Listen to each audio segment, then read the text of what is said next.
Sampurasun palawargi tepang deui sareng simkuring anu bade ngadugikeun pitutur Nabi Sulaiman dina dangat ayeuna sapertos kieu. Panghasilan saeutik ge beunang ari beunang jujur mah leuwih mangpaat. Tibatan loba tapi beunang teu bener. Ieu pituah ku urang mangga urang lenyepan sadayana.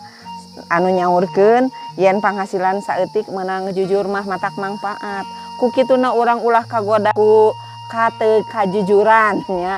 Nalika urang icalan, nalika urang didamel, nalika urang ngobrol sareng sasami jalmi di mana bae mangga urang lampahkeun sikep anu jujur supados tiasa nyanak mangpaat dina kahirupan urang. Hatur nuhun.